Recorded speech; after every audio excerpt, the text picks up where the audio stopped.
Alcantara was the jewel of that trade. And the Cardinals have really good prospects. I hit on that Wednesday.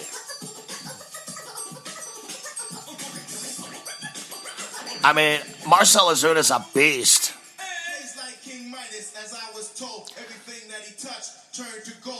He's always had the talent, but this year he took it to a whole other level. 5 years in the big. He's a two-time All-Star.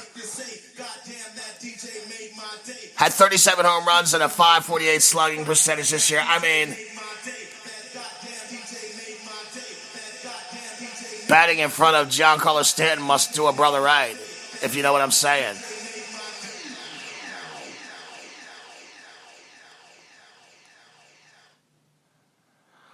But I wanted to go back and I wanted to take a look. I think that the Cardinals really made out.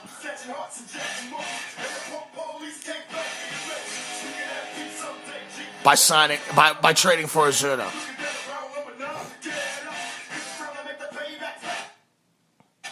And I started to really dig into these numbers about Ozuna. I really wanted to get a grasp of who he is because, like most players that play in Miami, they're hitting jewels. When Christian Yelich winds up signing somewhere, we're going to be like, oh yeah, I get it.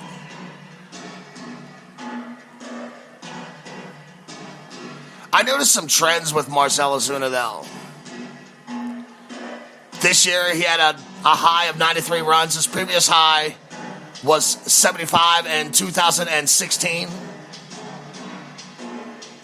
He hit his career high this year, 37 home runs. Previous high, 23 in 2014 and 2016. 124 RBIs. Previous high, 85 in 2014. Career high in average this year, 312. Previous high, 269. Previous high was 269 in 2014. So, look, there's a pattern here. Most of his previous career highs were in 2014 before this year.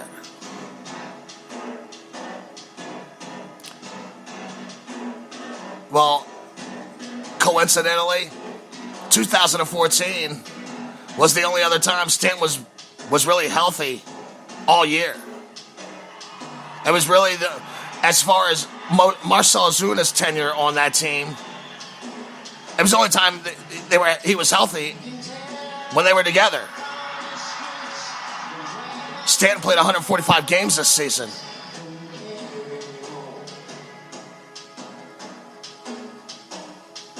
And I'm just saying, Marcell Ozuna is a great player. I think we all know that.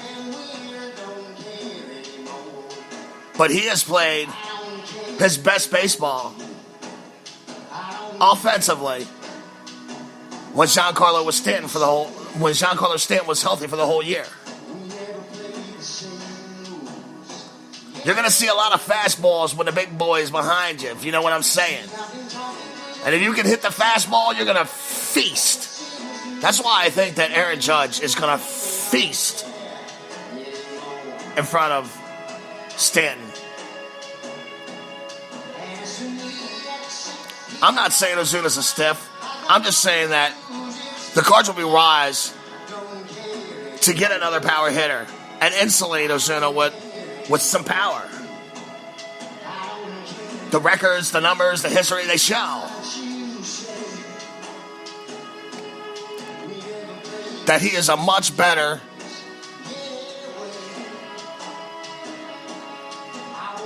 and he is a much bigger weapon when he's got that big bat. And I'm looking at the Cardinals and I'm thinking they still got a couple bullets left in that gun there. One thing about the Cardinals, their front office is no joke. I mean, it's like dealing with emotionless people who only care about baseball stats and it is just an impressive front office. The baseball minds in there. I've always been fascinated with the Cardinals. Jake Robinson Sports Experience.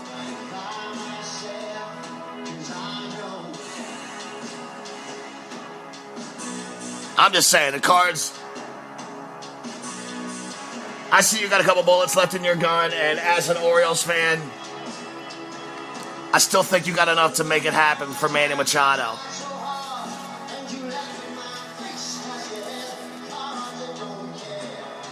Now I understand that you don't want to move Flaherty. You don't want to move Reyes. I think you would be open to moving those two guys if Machado were to give you that 72-hour window. But look, here's the thing.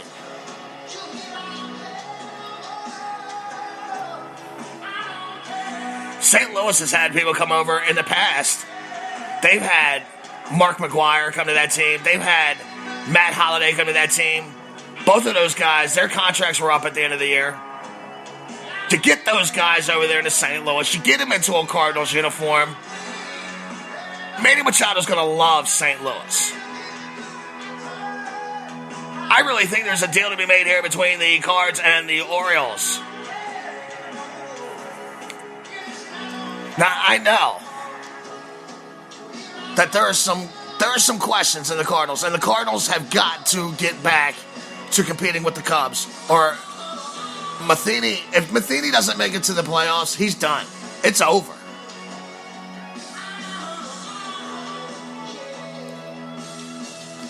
The batting coach, John Mabry, he's on the hot seat. They got to get some power. They traded away Piscotty to the A's,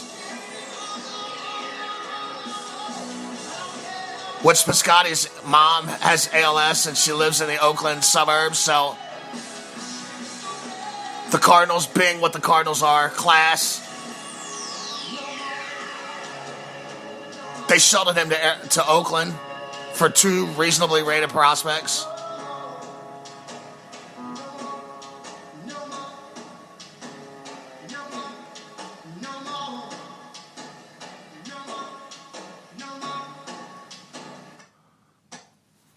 And that was probably one of their better bats right there. I mean, I like Piscotty. He's got one of the better right-hand swings in the game.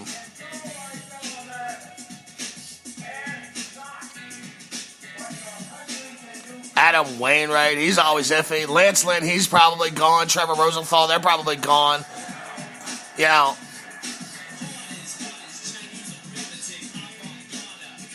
but the Cardinals do have Flaherty and Reyes.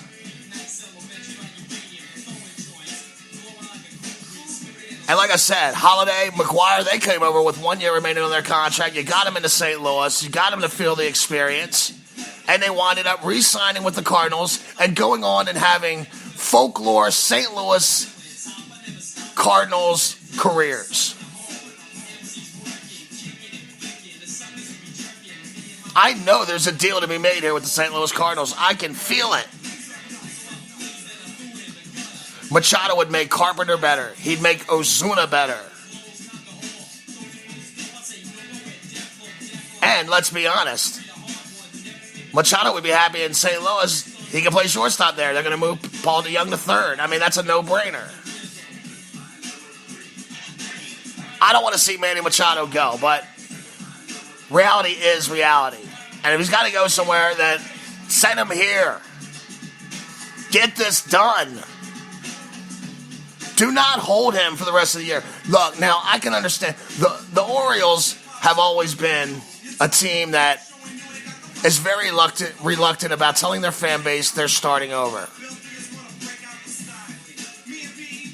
It's hard for them to admit when they're wrong. They're wrong on the Chris Davis contract. But you're going to have to bite the bullet. You're going to have to make this move.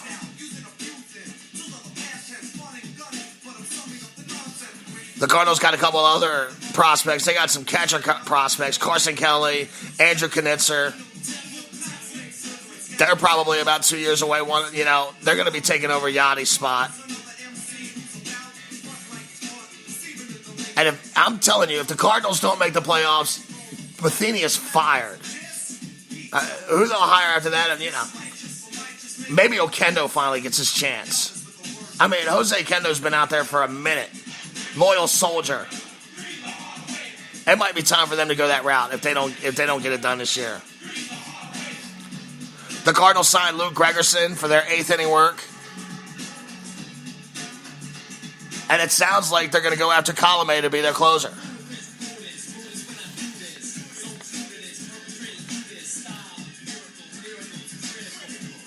So I think that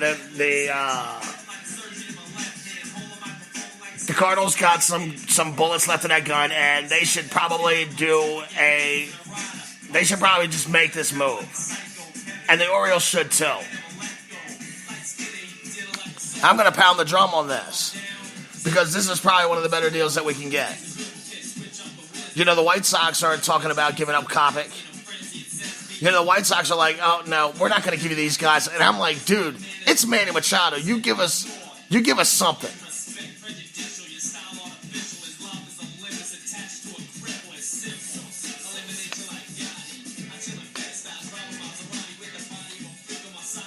So now the outfield is, I guess you would put a Dexter, Fowler, Randall Grichuk platoon out there in left.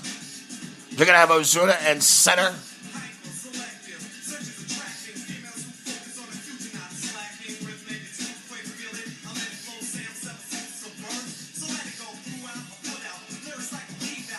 I don't know. The Cardinals, I just feel like that there is a deal to be made right there. And like I said, it's been a crazy, crazy week. That Dodgers-Braves trade, it really threw everything into It confused me. I'm going to be honest with you. You're listening to the Jake Robinson Sports Experience. This is... It's your boy. Holler if you hear me.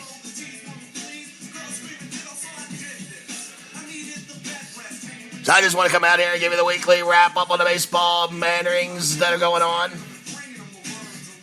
365-day-a-year business, and I'm going to cover them, every one of them. I'm going to be dropping a new podcast Wednesday at noon. I know we didn't get to the mailbag today. I'm going to hold on to the mailbag questions until the Wednesday show. So Brian Moore, Jess Potent, don't think that I forgot you. I got you. But I thought that it was very imperative that we cover that Dodgers trade and look at some of the tricky accounting that's going on these days. It's very suspect.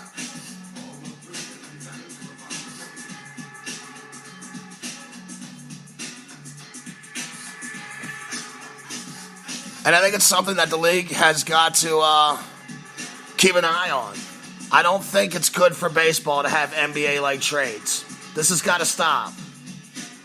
You know, and hard cap rules which limit players from getting money that they should earn on the open market. It's just not American. I don't believe in salary caps.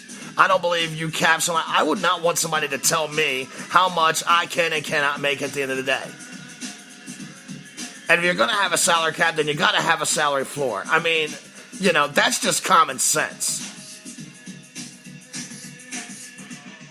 Many of these teams, Miami Marlins, they're going to sit here and cry poverty. You just spent $1.2 billion on the fucking team in the first place. People who think that the Miami Marlins can't afford to pay Giancarlo Stanton, you're deluded. They have the money to pay that salary. Derek Jeter didn't have to trade Stanton in the first place.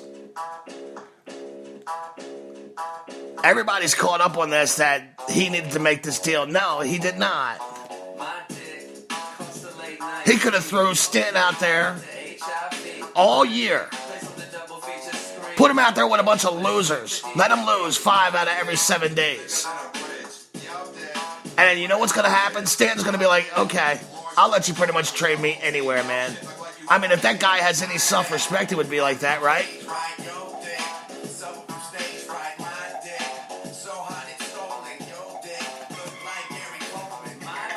It's ridiculous.